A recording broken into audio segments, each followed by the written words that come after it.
Provident fund को बेटा हिंदी में बोलते हैं भविष्य निधि। नाम से ही बेटा क्लियर है प्रोविडेंट फंड क्यों मेंटेन किया जाता है।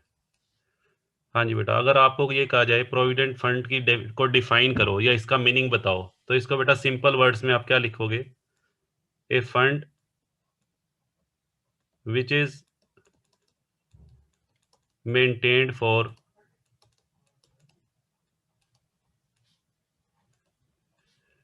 Future of the employees. हाँ जी बेटा, फ्यूचर ऑफ द एम्प्लॉइज। यहाँ पे फ्यूचर का मतलब बेटा क्या है, यहाँ पर सुनो जी ध्यान से। जैसे अभी मैंने बताया कि ये जो फंड है बेटा एम्प्लॉयर मेंटेन करता है, सबसे पहली बात। और for providing the social security to employ. Social security का मतलब, हाँ जी बेटा, guarantee of regular income. Social security को कैसे डिफाइन करेंगे? Guarantee of regular income to employ after retirement. After retirement, या बेटा ये कह लीजिए आफ्टर डिसेबिलिटी। कर्मचारी के रिटायरमेंट के बाद की जो लाइफ है, रिटायरमेंट के बाद का जीवन, जब उसके पास कमाने का कोई सोर्स नहीं रहेगा, तो उस टाइम भी बेटा उसको अपनी लाइफ स्पेंड करनी है। उसका जो जीवन है वो ठीक तरह से चल पाए, उसके लिए ये फंड मेंटेन किया जाता है। या अगर किसी कारण से कर्मचारी बेटा डिसेबल हो जाता है, डिसेबल का मतलब बेटा फिजिकली हैंडीकैप हो जाता है, तो उस केस में कर्मचारी के परिवार का पालन पोषण करने के लिए कोई इनकम का जरिया होना चाहिए। तो उस पर्पज के लिए बेटा ये फंड मेंटेन किया जाता है। और इसके लिए ये फंड मेंटेन तो बेटा कौन करता है? एम्प्लॉयर। और इसमें जो सेविंग की जाएगी, सेविंग बेटा दोनों करेंगे। सेविंग के अंदर कंट्रीब्यूशन मैंने बताया दोनों का होगा, एम्प्लॉय का कंट्रीब्यूशन भी होगा, हाँ जी बेटा, और एम्प्लॉयर का कंट्रीब्यूशन भी होगा। ठीक है जी। तो ये बात, ये पॉइंट हमारा हो गया था, ये हो गया। हाँ जी बेटा, contribution of both employer and employ ये हो गया। और रिटायरमेंट पे, जब कर्मचारी बेटा रिटायरमेंट का उसका टाइम आएगा, तो उसको रिटायरमेंट के टाइम पे एक्यूमुलेटेड बैलेंस मिल जाएगा। जितना भी उस फंड के अंदर एक्यूमुलेटेड बैलेंस है या लमसम अमाउंट, वो बेटा उसको दे दिया जाएगा। और यदि कर्मचारी की रिटायरमेंट से पहले ही मृत्यु हो जाती है, तो उस केस में बेटा ये सारा का सारा पैसा किसको मिलेगा? उसके वैधानिक उत्तराधिकारी को। वैधानिक उत्तराधिकारी उसका कोई लड़का भी हो सकता है, उसकी वाइफ हो सकती है, या कोई और भी हो सकता है। ठीक है जी। जो भी उसका वैधानिक उत्तराधिकारी होगा, उसको वो पैसा दे दिया जाएगा। और प्रोविडेंट फंड को मेंटेन करने के लिए हमारे इंडिया के अंदर एक ऑर्गेनाइजेशन बनाया गया है जिसका नाम ईपीएफओ है। हाँ जी बेटा, ये नाम याद रखना है आपको, ईपीएफओ, जिसकी फुल फॉर्म है एम्प्लॉइज प्रोविडेंट फंड ऑर्गेनाइजेशन। ये ऑर्गेनाइजेशन कौन से ईयर में बेटा बना था? हाँ जी बेटा, ये ऑर्गेनाइजेशन बना था 1952 के अंदर। ठीक है। तो अब हमने पढ़ना क्या है, सुनो जी, प्रोविडेंट फंड के बारे में हमने ये बातें पढ़नी है कि प्रोविडेंट फंड जो है, हाँ जी बेटा, उसका इनकम इनकम टैक्स के अंदर क्या ट्रीटमेंट होता है, सैलरी हेड में उसका क्या ट्रीटमेंट होगा। ठीक है जी। और प्रोविडेंट फंड कितने टाइप का होता है, तो आओ वन बाय वन डिस्कस करते हैं। इनकम टैक्स के पॉइंट ऑफ व्यू से, हाँ जी बेटा देखिए, इनकम टैक्स के पॉइंट ऑफ व्यू से प्रोविडेंट फंड को कितनी कैटेगरीज में डिवाइड किया गया है? 4 कैटेगरीज में।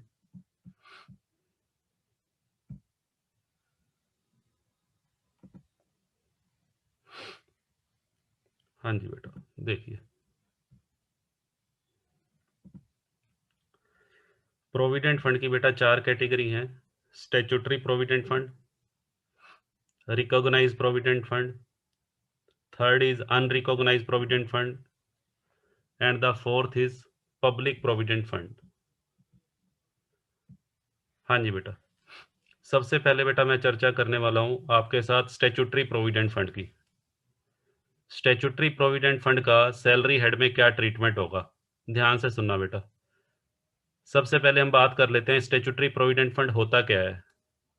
हाँ जी बेटा, ये जो ये जो बेटा फंड है स्टैट्यूटरी प्रोविडेंट फंड, एक ऐसा प्रोविडेंट फंड जिसके ऊपर प्रोविडेंट फंड एक्ट 1925 लागू होता है। हाँ जी बेटा, अगर आपको कोई कहे स्टैट्यूटरी प्रोविडेंट फंड को डिफाइन करो, तो डिफाइन कैसे करेंगे? A provident fund on which provident fund act 1925 applies. हाँ जी बेटा, ये सबसे पुराना प्रोविडेंट फंड है, ओल्डेस्ट। दूसरी बात, हाँ जी बेटा, इसको ओल्डेस्ट प्रोविडेंट फंड माना जाता है। ठीक है जी। और तीसरी बात, स्टैट्यूटरी प्रोविडेंट फंड बेटा किसके लिए मेंटेन किया जाता है जनरली? गवर्नमेंट और सेमी गवर्नमेंट इंस्टीट्यूशन के लिए, government and semi government employees के लिए। हाँ जी बेटा, जितने भी गवर्नमेंट एम्प्लॉई हैं या जितने भी सेमी गवर्नमेंट एम्प्लॉइज हैं, ठीक है, उनके लिए बेटा ये फंड मेंटेन किया जाता है। जितने भी कॉलेज हैं, जितनी भी यूनिवर्सिटीज़ हैं और जितने भी बेटा नेशनलाइज बैंक हैं, वो भी सारे के सारे स्टैट्यूटरी प्रोविडेंट फंड ही मेंटेन करते हैं। ठीक है, अब आपको सीखना क्या है? आपने को ये तो पता लग गया कि स्टैट्यूटरी प्रोविडेंट फंड कौन सा होता है, जिसके ऊपर 1925 एक्ट लागू होता है और जो गवर्नमेंट और सेमी गवर्नमेंट एम्प्लॉइज के लिए मेंटेन किया जाता है। अब ये क्वेश्चन अराइज ये होता है कि सैलरी हेड में इसका क्या ट्रीटमेंट होगा? हाँ जी बेटा, तो सैलरी हेड के ट्रीटमेंट को समझने के लिए बेटा मैं आपको थोड़ा सा आगे ले चलता हूँ, नेक्स्ट स्लाइड पे।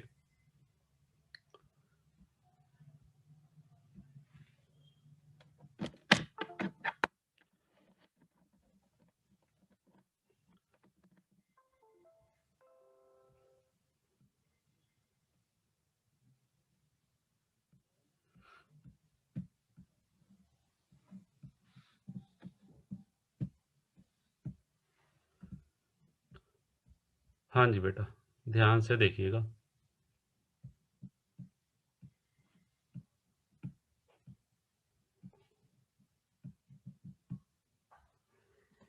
हाँ जी बेटा, ये बेटा एक प्रोविडेंट फंड है, जिसका ये मैंने एक प्रोविडेंट फंड बेटा बीच में दिखाया हुआ है, इसका नाम मैं रख लेता हूँ स्टैट्यूटरी प्रोविडेंट फंड। ये बेटा हमारा स्टैट्यूटरी प्रोविडेंट फंड है। ठीक है जी। अब ध्यान से सुनिएगा वन बाय वन सारी बातें। स्टैट्यूटरी प्रोविडेंट फंड के अंदर बेटा एक तो एम्प्लॉय का कंट्रीब्यूशन होगा, एक बेटा एम्प्लॉयर का कंट्रीब्यूशन होगा। एम्प्लॉयर का मतलब जिस भी संस्था के अंदर कर्मचारी बेटा काम करता है, उस संस्था के द्वारा भी पैसा डाला जाएगा और कर्मचारी के द्वारा खुद भी इसमें पैसा डाला जाएगा। ठीक है। तीसरी चीज, जितना भी पैसा हर साल बेटा डलेगा प्रोविडेंट फंड में, उस पर ब्याज भी लगेगा, क्योंकि प्रोविडेंट फंड का जो बेटा पैसा होता है उस पर सरकार ब्याज भी देती है। ठीक है जी। तो वो ब्याज का क्या करेंगे हम? अच्छा, तीसरी बात, रिटायरमेंट पे जब उसका कर्मचारी को इकट्ठा पैसा मिलेगा, लमसम अमाउंट, तो उस वक्त उसका ट्रीटमेंट क्या होगा? ठीक है, तो वन बाय वन बेटा हम लेते हैं। सबसे पहले बेटा मैं बात करूंगा इम्प्लॉइज कंट्रीब्यूशन के बारे में। इम्प्लॉई जो इसमें पैसा डालेगा उसका बेटा क्या करना है? इम्प्लॉई का कंट्रीब्यूशन बेटा फुली टैक्सेबल है। ध्यान से सुनना, फुली टैक्सेबल, बट इसको हम अलग से नहीं दिखाते सैलरी हेड में, बट नॉट शोन सेपरेटली। हाँ जी बेटा, अलग से क्यों नहीं दिखाते? बिकॉज ये पहले से ही बेसिक पे में शामिल होता है, because it is already included in basic पे। हाँ जी बेटा, कर्मचारी जो पैसा इस फंड में डालेगा वो फुली टैक्सेबल है, बट अलग से उसको शो नहीं करना। अलग से बेटा इसलिए शो नहीं करना क्योंकि वो बेसिक पे में से ही कंट्रीब्यूट किया जाता है। ध्यान से सुनो, जैसे मैं इसको एक एग्जांपल से समझा रहा हूँ। हाँ जी बेटा, मान लीजिए ये कोई एम्प्लॉई है, मान लेते हैं ये अंकित है। हाँ जी बेटा, ये अंकित एक एम्प्लॉई है। अंकित की जो पूरे साल की सैलरी है, हाँ जी बेटा, 2019-20 की जो इसकी बेसिक पे है, सपोज करो वो है 5 लाख रुपए। हाँ जी बेटा, 5 लाख रुपए इसकी बेसिक पे है, जिसमें से अंकित ने,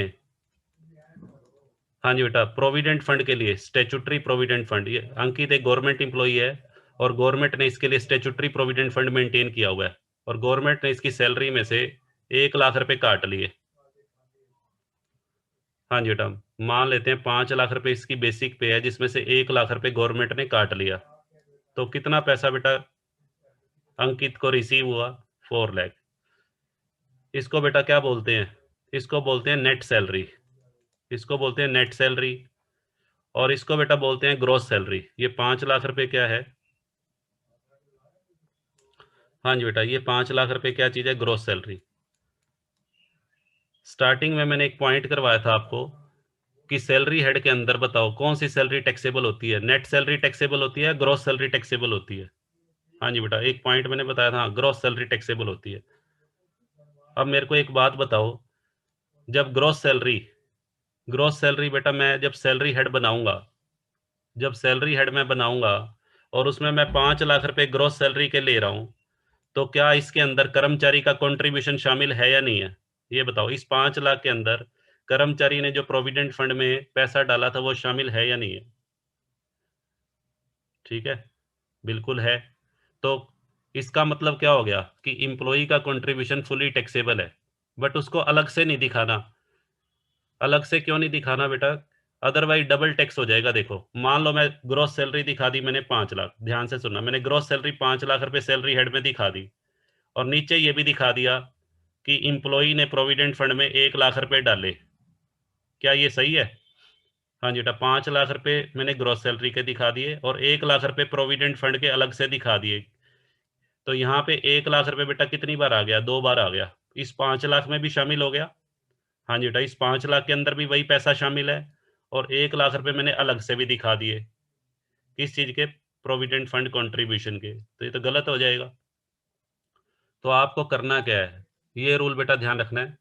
प्रोविडेंट फंड का जो कंट्रीब्यूशन है वो फुली टैक्सेबल होगा कर्मचारी का, बट उसको अलग से नहीं दिखाना, क्योंकि वो पहले से ही किस में शामिल होता है? बेसिक पे में। ठीक है। हाँ, अगर क्वेश्चन में आपको ये दे रखा है, हाँ जी बेटा, क्वेश्चन के अंदर अगर नेट सैलरी दे रखी है, नेट सैलरी आपको दे रखी है 4 लाख और इंप्लॉई का कंट्रीब्यूशन का अमाउंट दे रखा है 1 लाख, तो दोनों को ऐड कर लेना। दोनों को बेटा ऐड करके और ग्रॉस सैलरी आ जाएगी। चलो जी, ये बेटा पॉइंट क्लियर है, फर्स्ट पॉइंट क्लियर है। चलो अब चलते हैं आगे सेकंड पॉइंट पे। अच्छा, ये जो पॉइंट है, जितने भी प्रोविडेंट फंड में आगे करवाऊंगा सभी के लिए सेम है। इंप्लॉई कंट्रीब्यूशन का बेटा जितने भी प्रोविडेंट फंड है, चाहे वो रिकॉग्नाइज प्रोविडेंट फंड में करवाऊंगा चाहे अनरिकॉग्नाइज प्रोविडेंट फंड करवाऊंगा, उसका यही रूल रहेगा। ठीक है, चलो अब आगे बढ़ते हैं। हाँ जी बेटा, अब आ जाओ सभी बच्चे इंप्लॉयर कंट्रीब्यूशन पे। हाँ जी बेटा, जो पैसा इंप्लॉयर डालता है, ठीक है जी, इंप्लॉयर या जो संस्था जिसमें कर्मचारी जॉब कर रहा है, उस संस्था के द्वारा जो पैसा कर्मचारी के प्रोविडेंट फंड अकाउंट में बेटा डाला जाएगा हर साल, वो फुली एग्जम्प्ट है, कोई टैक्स नहीं लगता उस पर। हाँ जी बेटा, स्टैट्यूटरी प्रोविडेंट फंड की बात कर रहा हूँ अभी मैं। स्टैट्यूटरी प्रोविडेंट फंड के केस में जो भी पैसा इंप्लॉयर डालेगा किसके फंड में? कर्मचारी के प्रोविडेंट फंड अकाउंट में, उस पर बेटा कोई टैक्स नहीं लगेगा, दैट इज फुली एग्जम्प्ट। चलो जी, हाँ जी बेटा, जो हर साल जो ब्याज मिलेगा उसके ऊपर भी बेटा कोई टैक्स नहीं है, वो भी फुली एग्जम्प्ट है। और रिटायरमेंट पे बेटा जो पैसा मिलेगा, रिटायरमेंट पे या कर्मचारी की डेथ पे जो भी पैसा मिलेगा lump sum amount, that is also fully exempt.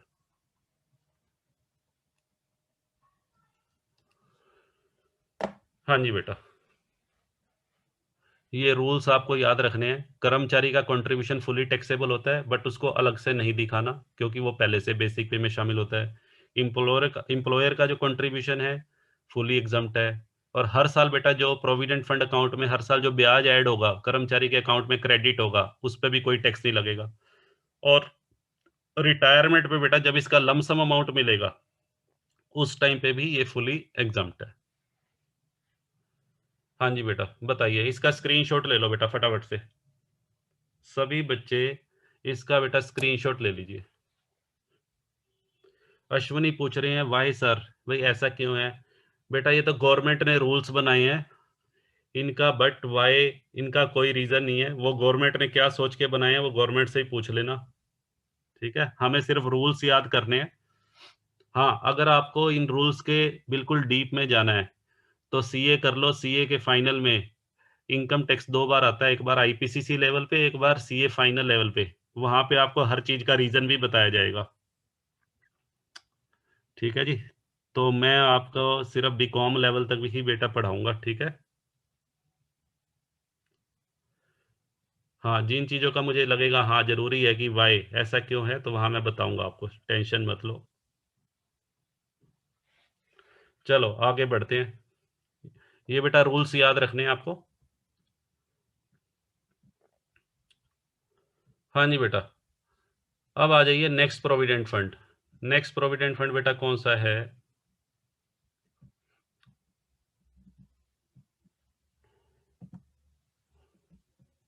हाँ जी बेटा, नेक्स्ट प्रोविडेंट फंड बेटा हमारा है रिकॉग्नाइज प्रोविडेंट फंड। ध्यान से सुनिएगा, रिकॉग्नाइज प्रोविडेंट फंड ये बेटा सबसे इंपॉर्टेंट है। सैलरी हेड के लिए सबसे इंपॉर्टेंट प्रोविडेंट फंड ये है। जब आप न्यूमेरिकल क्वेश्चंस करोगे तो क्वेश्चन के अंदर सबसे ज्यादा बेटा यही मिलेगा। इसको शॉर्ट फॉर्म में आरपीएफ बोलते हैं, आरपीएफ। इसको एसपीएफ, स्टैट्यूटरी प्रोविडेंट फंड को। रिकॉग्नाइज प्रोविडेंट फंड बेटा कौन सा होता है? A provident fund on which provident fund act 1952 applies. जिस प्रोविडेंट फंड के ऊपर प्रोविडेंट फंड एक्ट 1952 लागू होता हो, उसको बेटा रिकॉग्नाइज प्रोविडेंट फंड बोलते हैं। या इसको ऐसे भी डिफाइन कर देते हैं, ऐसा fund, provident fund which is approved by commissioner of income tax. हाँ जी बेटा, ऐसा प्रोविडेंट फंड जो कमिश्नर ऑफ इनकम टैक्स के द्वारा अप्रूव्ड है, उसको भी बेटा रिकॉग्नाइज प्रोविडेंट फंड बोल देते हैं। ठीक है जी। और ये जनरली किसके लिए मेंटेन किया जाता है? ये बेटा प्राइवेट सेक्टर एम्प्लॉइज के लिए। This fund is generally maintained for private sector employees. ठीक है। तो फिर से वही बातें हमने करनी है कि रिकॉग्नाइज प्रोविडेंट फंड के अंदर जो एम्प्लॉई पैसा डालेगा उसका क्या करेंगे, एम्प्लॉयर जो पैसा डालेगा उसका क्या करना है। हाँ जी बेटा, और रिटायरमेंट पे जो लमसम अमाउंट मिलेगा उसका ट्रीटमेंट क्या होगा। तो उसके लिए बेटा फिर हम आगे चलते हैं नेक्स्ट स्लाइड पे।